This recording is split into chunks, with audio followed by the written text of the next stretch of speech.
Welcome in, guys. Happy Friday. Make sure, as always, drop a like, subscribe, comment, help us grow this thing. A little bit of a gross Thursday, but with 7 for 7 favorites in MLB, you guys know it's not going to be an ideal day.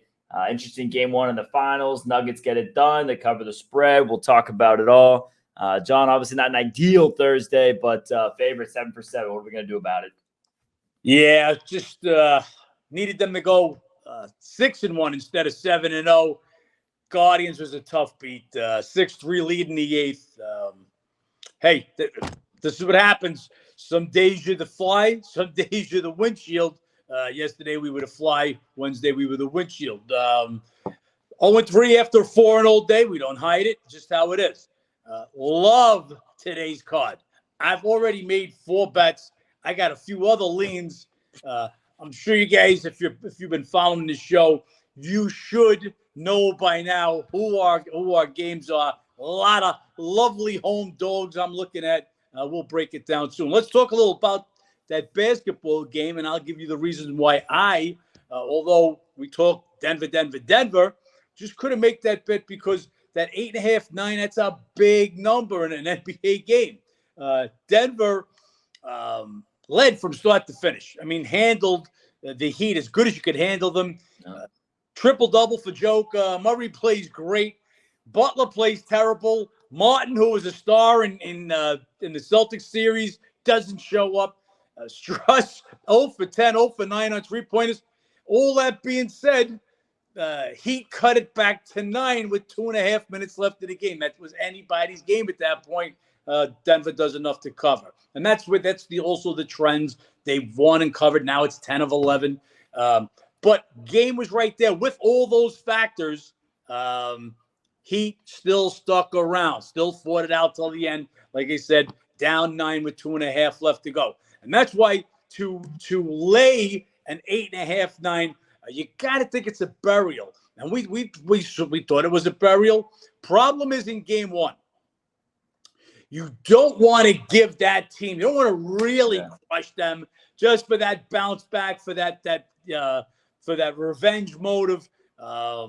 Anyway, I stayed off of it just because of the points. We said it's Denver or nobody all along, and it absolutely was Denver or nobody.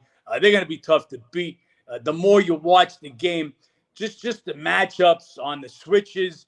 I mean, how many times was Vincent or somebody guarding Aaron Gordon on the back door? Joker, the more you watch him, there's nobody better. Yeah, you could say, and B's the MVP, you could say whatever you want to say. There's just, this guy does so much from the center position, his court vision, everything. Ridiculous. Look, there's no question about it. Denver is the better team here. I can't see the Heat beating them in game 2 either. Line now is sitting at 8.5. I'm a little bit lower than that, but again, it's the matchup. And matchups are because what they are. They're trends because that's what happens. And going to be tough for the Heat to take game 2. Can the Heat steal a game at home? Denver's not been great on the road. But from what I saw last night, just Denver, a much better team. And as we expected, Heat are coming off a grueling 7-game series. And there was a little rust for Denver. Porter Jr. missed a ton of threes. They missed some open shots themselves. So game pretty much went as expected. Denver was going to win. Were they going to cover that big number? And they did. But again, like I said, late in the game, that game could have been anybody's game. We'll see what happens with game 2. Tyler Hero, they're leaving the door open to play in game 2. Wouldn't expect much from him. First game back after a long layoff. He injured the hand in game 1 of the first series, Milwaukee series. So I just wouldn't expect him. He's not going to change the line on the game, guys. That's what I'm trying to say. Maybe he gets a game or 2 under his belt and plays a little better, but the first couple of games can't expect much. That's about it. What was your take on the basketball game last night? Yeah, a few things. First, what you said about as far as, not wanting the blowout for the rest of the series. I mean, that Heat series against the Celtics, it was that game 3 30-point blowout that kind of flipped the script on that whole series, giving them that massive revenge there. So definitely good on Denver avoiding that.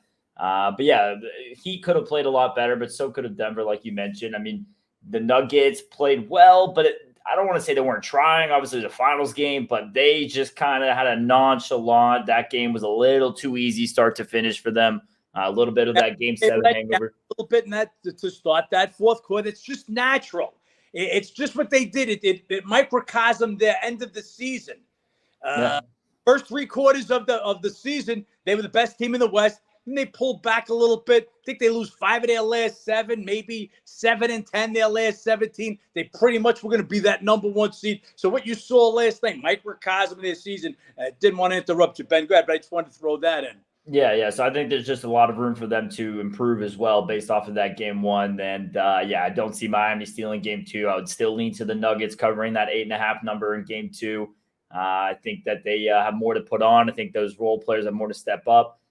Same thing I mentioned before about comparing this Heat team to the Lakers. The Lakers, their rotisserie of role players who were stepping up throughout the first 2 series of the playoffs.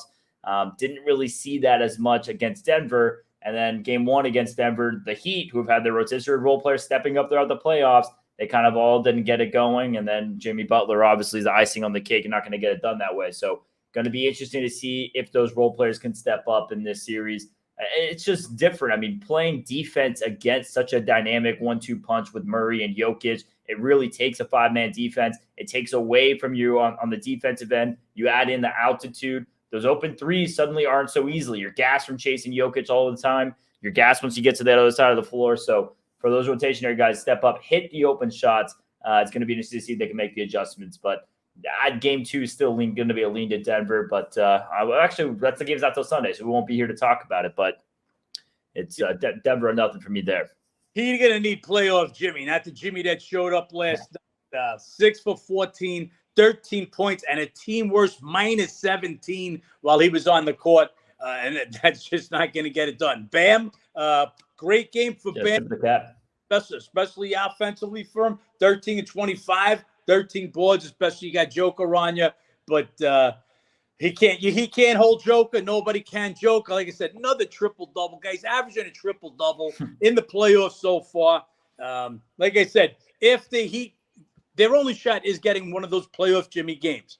He's got to have one of those 35-plus games, just absolutely go crazy. And that's the only thing he's going to have a shot to beat the Denver Nuggets. And that's going to go for even when they go back home. They're going to have to come up with a big game, even though Denver's not a great road team. Let's talk baseball because we got a full card today, Ben, and I love me some baseball today. Yeah, full card, like you mentioned before, a lot of home dogs to like, and it's divisional battle home dogs, which just makes it all the better. Matchups, they're going to split a lot throughout the year. So first one on the card is just that, Brewers at Cincinnati. This Milwaukee team coming off losing 2 of 3 against Toronto, scoring just 7 runs. They dropped 5 of 7. That was a cold Toronto team too. So it's not like it was the Blue Jays who were putting up 10 runs a game. It was a pretty cold Toronto team. Couldn't get it done against. Burns versus Williamson on the mound today. Burns obviously gets the pitching edge here, but they've lost his last 3 starts. He allowed 9 runs across 18 innings, just not lights out ace stuff. Solid outings, just not lights out stuff. And Williamson, only 3 career starts. Reds won all 3 of them. Last 2, though, 8 runs, 10 hits, 8 2/3. Big number here for a Brewers team who's struggling. And last year's Cincinnati team was a lot worse than typical for the Reds the last few years. They're better at home this season. Typically in this matchup versus the Brewers, they will split on the season series. Brewers did win 7 of 10 at Cincinnati last year. Maybe a little bit of home revenge, you could argue, from that standpoint. Would definitely be a lean here to Reds or nothing. Yeah, I sent out Reds plus 161 early this morning. Best you could take now is plus 145 on the game. That's right now as we're doing the podcast at 11:25 Eastern. Hey, this is a pitching mismatch. I'll go one better. It's not an edge, it's not an advantage. It's a pitching mismatch, even though Burns isn't at his best right now. He pretty much dominated the Reds last year also. But Milwaukee, forget that they're not winning. They're not hitting. $177 last week, and they hit just 209 against lefties. So as bad as Williamson is, they got no edge hitting the lefties. Reds, the bats are on fire. They come home from a 5-1 road trip. Yeah, the Cincinnati Reds come home from a 5-1 road trip, batting .320 over the last week. Big home dog, divisional home dog. I get the pitching mismatch, but at plus 161, values there with the Reds. I'm all over that home dog. Yeah, this Reds team, 500 at home, currently third in that Central, 3 games back of Milwaukee. So even just from a competitive standpoint, this has some meaning to them in this series. Next matchup we have here, another divisional battle sticking in the NL Central. Cardinals going over to Pittsburgh. Right now, Pittsburgh currently second in that division, half game back of Milwaukee. Cardinals not getting it done either. They're also having their struggles right now. Flaherty versus Contreras. Contreras, I hate when they do this with pitchers. Contreras used in relief his last outing. Prior to that, he was starting. 4 runs in 18 and 2/3, 19 Ks, 7 walks. Did have a decent outing against St. Louis earlier this year. This is a little bit of a pitching edge here to Flaherty. He's been pitching pretty well, but both these pitchers have been kind of hot and cold all throughout the season. You've been getting some good outings from Contreras earlier this year. I would like the Pirates more if Contreras didn't have that kind of little stint to relief and then back to the rotation. I just don't like when you mess with a pitcher like that for multiple reasons. One, just their overall rhythm. 2, the confidence. I mean, you want to kind of know you're a starting guy. You're part of the 1 of the 5 in the rotation. Don't want to mess with that pitcher's confidence. So some things not to like there. They split 4 meetings earlier this year. This is still Pirates or nobody. Just not loving Contreras on the bump with what they've been doing. I'll agree with everything you say there, and I'll give Flaherty a bigger advantage as in the pitching matchup. But Cardinals, like the Brewers, just not hitting. Total of 12 runs in their last 6 games, batting $162. Just not going to get it done. Pirates, they come back 3-3 from that West Coast trip. This game opened up minus 125 on the overnight with St. Louis and Flaherty, up as high as 142 at Circa. Now, I'm definitely going with the Pirates. Just seeing how high this number goes. Another home dog in a division rivalry. We're going to keep it going. Another division battle this time. NL East, Phillies at Washington. Wheeler versus Gray. Gray's been their ace pretty much. They won 3 of his last 4 starts, 7 runs in 23 innings. K-walk ratio been a bit of a scare, 14 Ks, 16 walks, but hasn't been giving up too many of the big hits once he's giving the runners up on base. Wheeler, I mean, just dominant against the Braves, 8 shutout innings, but he tends to pitch really well against Atlanta. That's kind of the team he pitches best against in that division. He was solid against the Nationals last year. This is still Nats or nobody. I don't know who's been a more disappointing lineup based off just on paper between Philly and San Diego. I mean, this Philly lineup, you look at it on paper between Schwarber, Turner, Harper, Castellanos, granted Hoskins out. A lot of good bats in there, but they're just not producing like you would expect. And that 3-game set with the Mets scored just 3 runs. Definitely Nats or no one, John. Another division matchup, another home dog, another bet for me. I sent out plus 161 first thing this morning. Philly, just like St. Louis, just like Milwaukee, not hitting. 202 this week. We bet against Philly 2 out of 3 times with the Mets in this past series because they don't win on the road. 4-13 their last 17. Gave you guys the stat. I believe it's since 2015 they've had one. 2012 was their last winning season on the road. Philly on the road. Wheeler was dynamite, no question about it. But the 2 starts before that, 8 runs in 12 innings, nothing great. So, yeah, he stepped up. Great performance against the Braves. But another home dog. Look, you know I love me some Nats. Nats last game had a plus 210 at the Dodgers. Gray's been pitching real good baseball for them. He's their ace. I'm taking a big price. Home dog. Division rival. One more time, I got the Nationals. Then we have Braves at Arizona. Right now, D-backs and Dodgers tied for best record in the NL. Braves half game behind them. This is just an interesting price on this game. It's Morton versus Kelly. Kelly, the D-backs second ace option, I guess, if you want to put Gallen as number 1, but very close to number 2. 2 of his last 3 starts, quality starts. He threw 7 shutout innings versus Atlanta last year. Remember being on the D-backs in that game last season. They lost that game in a heartbreaker, 1-0. Morton, he's been solid, but his last 2 starts, not as much. 8 runs in 10 1/3. This is a home dog with the D-backs team who is right there with Atlanta. Better record than Atlanta as we speak. One of their better pitchers on the mound. Crazy they're getting dog money in this game. I was talking to John before we started this. If you were to flip the script in this scenario, you were to put the Braves at home with one of their aces on the mound versus Arizona coming to town, you're looking at a big favorite price. So the fact you're getting dog money with Arizona, who's by the way, third best or top best record in the NL with the Dodgers in a very competitive division. It's not they're playing in the NL Central and they're beating up on the Reds and the Pirates and they have this big record. No, they're in the NL West and they're right there competing. So dog money all the way there with Kelly. tied for best record in the National League. One of their top pitchers on the mound. Braves come in after losing 2-3 to Oakland. Of course, they're a favorite at the best team. Now, look, it doesn't make sense to me. This line was opened up minus 135. Atlanta opened 135 on the overnight. That was just a ridiculous number. You got the pattern here. 4 games in, 4 home dogs. We sent out Arizona plus 112 on this one. Then we have Cubs at Padres. This one's going to break the trend for me. I can't back the dog in this matchup. It's a home favorite. Tejon versus Waka. Cubs have just lost all 8 of Tejon's starts in the last 3, 16 runs, 19 hits, 11 2/3, unbackable pitching. Meanwhile, you have Waka, who's just been lights out. 5 May starts, all quality starts, 2-0, 0.84 ERA, 26 Ks, 7 walks. Massive pitching mismatch there. This is a Padres team coming off a big win to finish off that road trip, put up 10 runs there. They started to get the bats hit and miss going in that road trip. A little bit at Yankees, and then to finish it off with a 10-run performance. Maybe we start to see the bats going there. This Cubs team, after the solid start, the bats just completely cooled off. They won 2 of 3 against the best team in MLB against the Rays, but scoring 2 runs per game. It was all pitching there, and Tejon is not the guy who's going to get it done with all pitching here at San Diego. So big price on this game for a reason. It's warranted. This is a favorite I would lean to in this card today. Yeah, pitching mismatch.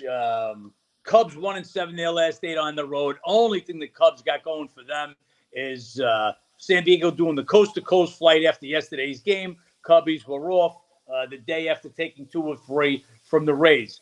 Sharp money has gone to the Cubs. This game opened 171 on the overnight. You're down to around 152 at Circle, 153 at Bet Online. I'm not backing the Cubs. I'm not backing Tejon. He's been absolutely horrible. Cubs horrible on the road. Cubs batting 202 this last week, even though, as Ben said, they took 2 out of 3 from the best team in baseball. But no, sir, I'm not backing the Cubs here. And then we have Rays at Boston. Red Sox get the win yesterday against the Reds, put up 8 runs. That snaps the losing streak of 3 games, scoring 5.5 their last 4. Tampa comes in after losing 2 of 3 at Chicago. They're now 3-8 their last 11 road games. They scored just 5 runs in that series for the best offense in baseball, right there with Texas, I should say. They definitely cooled off this last few weeks, and especially on the road. It's Glasnow versus Whitlock. Now, weird situation with Glasnow. Obviously, he used to be Rays ace. Then he comes back for a first start this year. Only had a handful of starts last season. He was decent in that start. I mean, it was against the Dodgers. He gave up 3 runs off 5 hits and 4 1/3. Did have 8 Ks, 1 walk. I had a buddy ask me who's, if it come September, who's going to get that game 1 start, McClanahan or Glasnow? I was like, what are you talking about? McClanahan's been lights out. We don't know what we're getting out of Glasnow. Even for a guy like Chris Sale, who missed a similar kind of a sample size, had a similar amount of starts last year, it took him 5 or 6 starts before he started getting his rhythm back and looking like an ace. So, and look what happened last night. He leaves with a little shoulder soreness last night. Look, these guys are damaged goods. This kid, he had potential. Okay. But you got to be on the mound to pitch to your potential. He got 4 1/3 innings in his first start back, or 3 2/3 innings. No, excuse me. 4 1/3, yep. 4 1/3 innings in his first start back, which is actually a positive sign against the Dodgers. But you can't figure to get more than 5 of him out of Fenway tonight. Mm-hmm. Here's another scenario. Home dog, Tampa Bay. I mean, off to that phenomenal start, but we told you there's always going to be some regression. They're not going to play 800 ball. They're not going to win 125 games. And on the road, 3-9, they just went into a terrible slump at Chicago. Cubbies pitching held them down. You get 2 pitchers. Whitlock also just returned from injury his last time out. But we've been talking about this every day. Red Sox, best home team batting average in baseball, 296. Tampa Bay swept them early this year in Tampa Bay. So you got a little revenge on their mind. Red Sox want to claw their way back into it. Home dog. Only reason that stopped me from betting this line right now, line opened up minus 122. You're as high as 138 at Circle, 137 at Bet Online. So the line's only gone up. I'm waiting to jump on the Red Sox when that line levels out or if it starts to drop. Home dog. You guys got the pattern? Home dogs, Crimson rivalry. Yeah, don't reset the clock. I don't see all these numbers being this high. Even with the pitching mismatch, if you tell me Wheeler comes up at 155, okay, I'm not inclined to take the Nationals. Same thing with Burns. If he's $1.50, maybe I'm not inclined to take the Reds. But coming up at 180, you're putting the game on a plate. And if I got to lose with the home dog with those prices, I will. Same situation here with the Red Sox, all over the Red Sox, just waiting to get that right number. Yeah, the Rays with the sweep earlier this year, but Sox won 5 of the last 6 at Boston. I already mentioned that 3-8 road record, last 11 for the Rays. So maybe a little bit of trends in the favor there for the Sox. Another division matchup, another home dog. This one I really like with Texas. It's Mariners at Rangers. Castillo versus Gray. Gray, dominant last 4 starts, 3 runs in 27 innings, 27 Ks, 5 walks. He's top 5 in baseball as far as contact for batting average. Castillo, he's coming off 2 quality starts, but against Oakland and the Pirates. Before that, he was having a little bit of struggles. He's had some road struggles, has a 5+ ERA. Against the Rangers earlier this year, gave up 3 runs in 5 innings. The Seattle team comes in after a 1-0 extra innings win over the Yankees on Wednesday. And then you have this Texas team still leading MLB in hitting. They're hitting 292 this week, leading MLB in scoring. They're coming back from a 6-3 trip. They're 9-3 their last 12. This is Seattle used to dominate this matchup, a completely different Rangers team.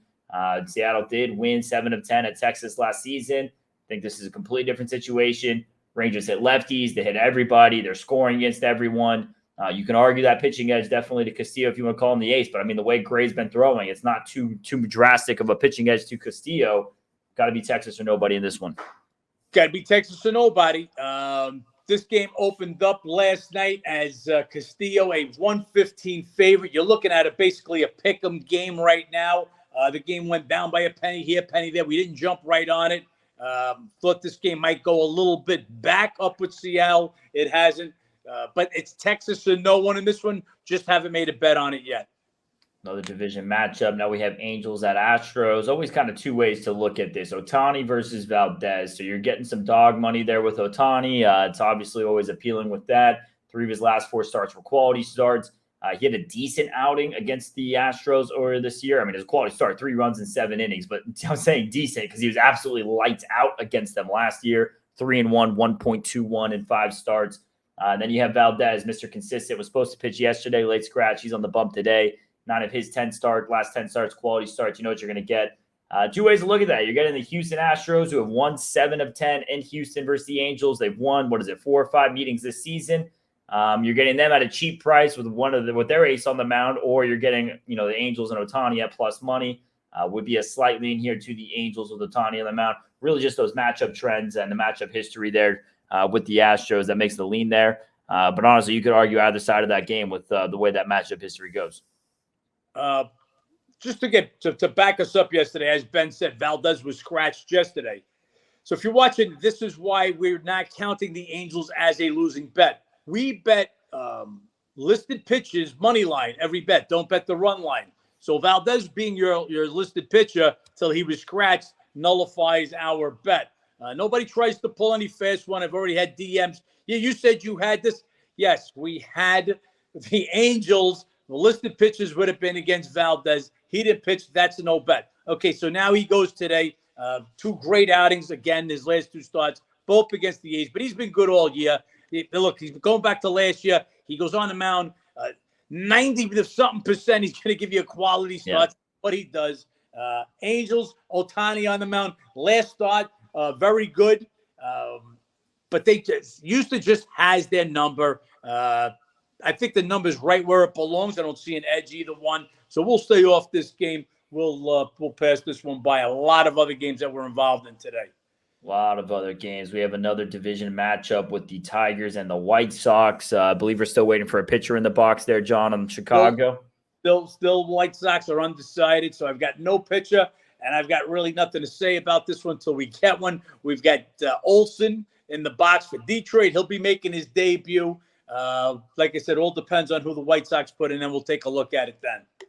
And the next matchup, also in AL Central, we have Guardians at Minnesota. Guardians lose a heartbreaker last night, blow the 6-3 lead in the 8th, and then Minnesota pulls it out.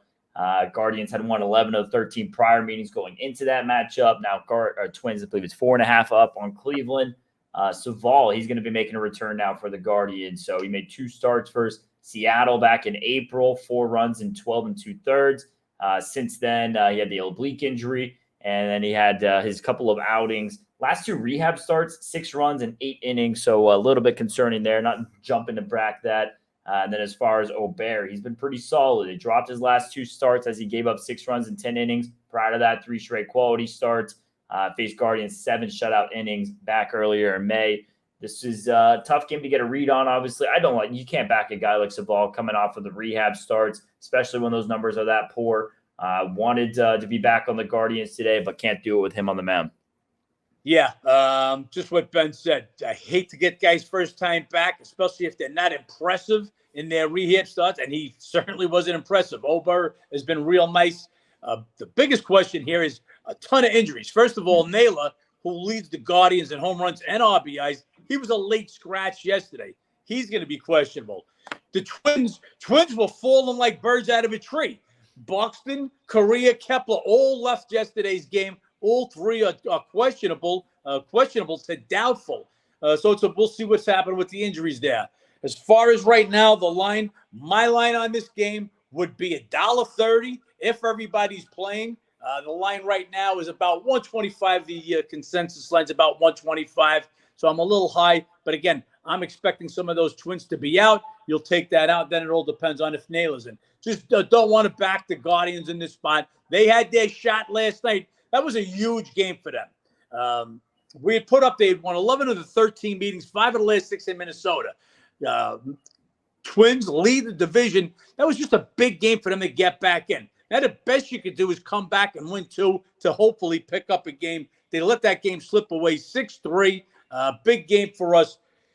Just don't know if they'll have what it takes getting behind a pitcher. Savall making his return after unimpressive starts at rehab, while Ober's been good. Injuries a question mark. I'll pass it. Then we have A's at Marlins. A's coming off and taking 2 of 3 against Atlanta. And then you have this Miami team. They got crushed by the Padres yesterday. Lost 2 of 3 in that series, 4-2 their last 6.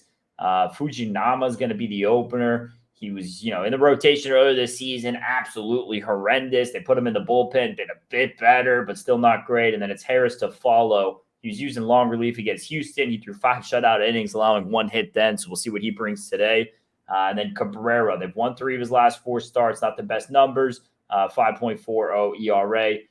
Then you have this a great outing against the A's last year. Held them to 2 hits and 8 shutout innings. He's been better at home. Big number in this game. I'm not looking to back Oakland with a bullpen situation, considering they have the worst team ERA in the MLB. So not loving that. Maybe Harris gives them another good long relief outing. But Fujinama is bad enough where he could give up 4 runs in the first. So this is a game staying away from. Arraez is questionable. Need to know what's going on with him. Yeah, he leads the major leagues in baseball in batting average, so you want to see if he's in or not. I'll say it again. I'll be, and I ain't saying go lay 195 or 200, but it's Miami or nobody. I do not. Look, you've got a guy, Fujinami, with a 12 ERA opening for a guy, Harris, with a 10.13 ERA following. Yeah, I don't like it. These are 2 of the worst scoring teams in baseball. A's are by far are the worst team, scoring 3.45 runs a game. Marlins 28th, scoring 3.68 runs a game, and they're even worse in Miami. But I expect the Marlins to put some runs on the board. They only got 1 run yesterday. If Padres pitching, they should open up this horrible Oakland A's staff, get some runs. Could only be them or nobody. But again, I'm not telling you guys to go lay that price. Just showing you have absolute no interest in an Oakland team coming to play the Marlins. Then we have Blue Jays at Mets. 2 days in a row, Mets are facing a pitcher from last year's rotation. Yesterday was Walker for Philly, and today it's going to be Bassett. Bassett, a little bit struggling lately. Last 2 starts, 13 runs, 9 earned, 5 homers, and 10 1/3. And he's been worse on the road. He's had just 3 really bad starts this year. Those 2, both on the road, and then earlier this year at Houston on the road. Other than that, he's been pretty dominant. So a little bit of inflation there in the numbers, but struggles have been lately. And Verlander, he was roughed up at Colorado. Prior to that, he had a quality start versus Cleveland. He's had 2 starts he's been really bad in, so he's just kind of been hit or miss every other with a quality start. Weird game to get a read on with these pitchers. Will be a slight lean to the Mets. They've now won 8 straight at home. They get a little bit of confidence going after the sweep against Philly. Blue Jays, they get 2 of 3 against Toronto or against Milwaukee. They're winning 3 of their last 4. Are they turning around? I don't know. But with Bassett, those recent struggles, not looking to jump at that. Slight lean here to the over, a little bit of a cheaper price considering it's 2 of the better pitchers on. But game I'm staying away from. Tough to get a read on what you're going to get from either of those pitchers today. Yeah, Bassett was real good. Last couple hours, like you said, not so good. Verlander's last 2 outings, that's what's tough to read. So he has that big game Sunday night against 2 Sunday nights ago against the Guardians. Shuts them down, looks fantastic, but the Guardians can't hit. We know that. Then goes up to Colorado at Coors. Colorado, the Rockies do hit at home, and it's Coors Field, and he gets roughed up.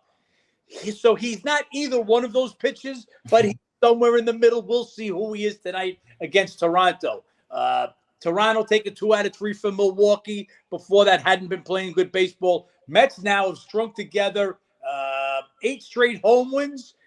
Gotta like them with Verlander on the mound. You can see that they're not expecting much out of Verlander at this number. Yet this number now at minus 131 is the consensus number for it. I think the number's right there. I'm just interested to see what Verlander we get tonight and what we'll get going forward. Looks like Scherzer has come back in good fashion. And I'm interested to see how Bassett does also. He had put together a string of phenomenal starts. Last 2 not so good. So, again, same thing. He wasn't that pitcher, but he's not the pitcher that's got crushed the last couple of days. Mets deserve to be the favorite. Mets deserve to be about $1.30 favorite. That's what they are. We'll stay off this game. Then we have Rockies at Kansas City. Rockies, second worst road record in the MLB, worst in the NL. They were swept in 4 games at Arizona, scoring just 2.5 runs per game. Anderson was scratched for that start. He's been solid in 3 starts, 3 runs, 15 2/3, all 3 in Coors Field. And then it's Lyles, probably the most fun pitcher to fade against in the MLB.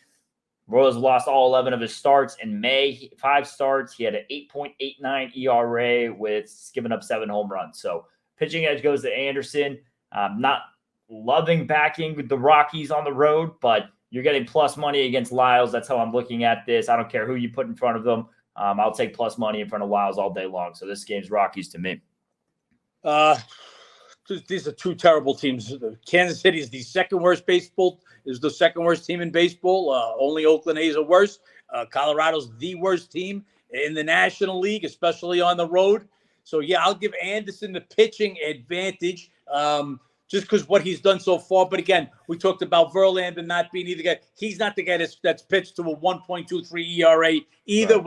Of him today. But Lyles has just been absolutely horrible. Now, I had no interest in this game with Lyles on the opening number at minus 115. But right now, I'm looking at Sports 411 is up to 124. Circa up to minus 122. If this game goes any higher, they're going to force me to make a bet on the Rockies on the road, which is always a tough bet. But I can only take a price with 2 garbage teams. And till Lyles wins on a game, till he wins a game, it's very tough to make him a 130-plus favorite against anybody.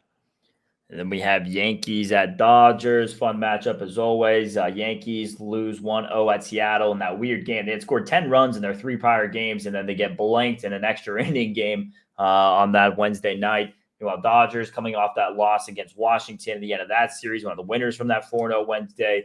They won 2-3 in that series, scoring 7 runs per game, and they are 13-2 last 15 home games. Severino versus Kershaw.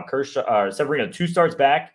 Pretty solid. 3 runs, 2 earned, and 11 1/3. And Kershaw, last 2 starts, some struggles, but on the road, 8 runs off 11 hits and 8 2/3. He's been dominant at home, 3-1, 1.13, 34 Ks, 1 walk in those 4 home starts. Pitching advantage definitely goes to Kershaw, but Severino's looked good in 2 starts. This Dodgers team, that 13-2 at home record. I was kicking myself I didn't have the Yankees at dog money in 2 of those Seattle games, especially when they're putting up 10 runs. Felt better when they got blanked in that 3rd game. We're starting to see that Yankees offense with bats who are getting Stanton back and they're getting Donaldson back. Meanwhile, Rizzo's missed a few games. He's coming back. So Bronx Bombers, that lineup's looking back to form. Be a slightest of leans here to the Yankees, but not really want to go against Kershaw on those home numbers. Yeah, they got blanked in that last game. We talked about it that day. This is what we talk about look ahead games. So that was like a real, besides being a look ahead game, it was a sandwich game. They just smashed the Mariners in 2 games, posting 10 runs in each game. And then they come with a blank as they were looking forward to getting, not only going to LA, but getting their guys back. So tonight could be the first time in quite a while they've got their lineup back. Let's see what they do against Kershaw, who has not been Kershaw-like his last couple of starts. He was having a phenomenal year before that. Amazing me. I didn't think Kershaw still had those kind of numbers in him. Let's see if that age is starting to catch up now. Not so good the last couple of starts. Look, don't want to buck a team that's 13-2 their last 15 at home. I said that to you guys on Wednesday. It was tough to bet against the Dodgers, who were right at that time 13-1, last 14 at home, taking the Nationals plus 210. But there was value there with Syndergaard on the mound. Obviously, a much better team than the Yankees come in, but you got a little better of a pitcher with Kershaw. Dodgers the way they're playing at home. The numbers right here, guys. Not forcing to bet. We got so many other bets. This could be for your entertainment only purposes. Yes, absolutely entertainment. That's a great game on the card. And then we have last one here, Orioles going up to San Francisco. Orioles team, watch out. They're catching Tampa Bay. Now just 4 games back after that Rays massive hot start. At one point up almost double digits on the division. This Orioles team comes in. They lose to the Guardians 12-8. They went 2-4 on the homestand, but they have the best record on the road in the MLB, 18-9, tied there with Atlanta. This Giants team went from red hot to ice cold. They dropped 3 of their last 4. They are scoring 6 runs per game, hitting 305 this week, but a lot of that just from 2 big double-digit performances. Have cooled off a little bit the last couple. Webb versus Creamer. I mean, Webb definitely gets the pitching mismatch. He's 7 straight quality starts. In May, he went 3-0, 1.30, 33 Ks, 9 walks, been dominant. But Creamer hasn't been a slack either. They've won 4 of his last 5 starts. 3 of them were quality starts, 2.45 ERA through May. Just a big price there for the best road team in the MLB. Giants, they're playing a little bit above their pay grade. Got back to 500 now. I have a little bit less than a 500 team. Expect to start to see some regression for them.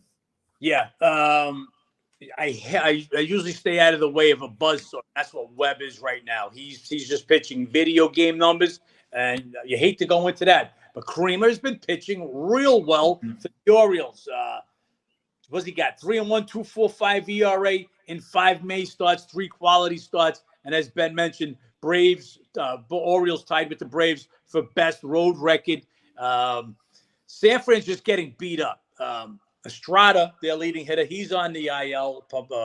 Peterson's been on the IL. Conforto leads the team in home runs. He missed the last game. He's questionable, maybe more towards doubtful in this game. So you're gonna miss your bats in there. I think Webb is going to do a great job. Orioles have their hitting also slacked off, but again, just real good on the road. 5-1 on that last road trip. That was against division rivals, division rivals Yankees and Blue Jays. They get beat up at home a little bit. Go back on the road. They'll give this a game, and I just think the value is worth it, even though Webb is pitching lights out. Yeah, that ballpark's also kind of just bread and butter there for Baltimore. They have a lot of guys who, contact hitters at heart who have some pop, Rutschman, Mullins. So putting them in that big ballpark, a lot of open field grass, seems like kind of place to get the offense going. IL right now, so that's one thing that they don't have. Look, expect the Orioles to get back on track. They've been playing good baseball. And that's the Friday MLB card. Like we said, John, common theme today, home dogs and dogs and MLB division battles. And one thing I will say, I'm just noticing we got a few spots going down to 8 in the basketball game. So as I said, my line on this game for Sunday is 7.5. Just very tough to bet the Heat there. 10 of 11 now, straight up and against the spread. Denver's won. The only time Heat won it was in the bubble. We'll see how that one makes out. But, yeah, a couple of spots now going down to 8. 2 more days for that one to go. Maybe that's on a little Hero news. But, again, I would get overexcited with Hero. Wouldn't expect him to do much in the first game. Obviously, he'll be eased into the rotation. Yeah, he's going to definitely be limited. First game back too, and the altitude can't be easy either. So something to configure there. But for those of you guys tuning in Monday through Friday, you guys know we're not here on the weekends. If you guys want all this information that we give you, you guys know where to go. Go download the How to Beat the Bookie app or go to howtobeatthebookie.com. You guys get all this information. You get access to John's bets. And of course, his ratings, like he talked about for both NBA and some of these MLB lines we've gone through today. Please comment, subscribe, like this video, do all that, help grow. I see the comments. We appreciate you guys. John, anything else? Pretty good week so far. We got a weekend to wrap it up. Yeah, well, let's go strong today. I really like today's card. And by liking today's card, Friday, remember, this is going to be the matchups all weekend. Yep. So see an overlay with Milwaukee today at Cincinnati. Chances are it'll be one tomorrow. Not saying it is. We didn't do the numbers. The numbers haven't even come out yet. But chances are, that's why you'll see me repeat with teams. During the earlier part of the week, we came back with Mets back-to-back days. I thought they were giving Philly they were rating Philly too high. Philly doesn't win on the road. They're back at it today, still rating them too high for road. Now, I get Wheeler's pitching, but they're just giving them too high. So I'll repeat with teams very often because I just feel that the numbers aren't right for the whole series. Obviously, the pitching matchup has a lot to do with it, but I've already got 4 bets made. I'm definitely going to make another 2. So I've got 6 series that I'll be keeping my eye on, obviously, through the weekend. Only way to get all the bets on the weekend, howtobeatthebookie.com. Let's get back to work, Ben, and make some money. Yep, let's make some money, John.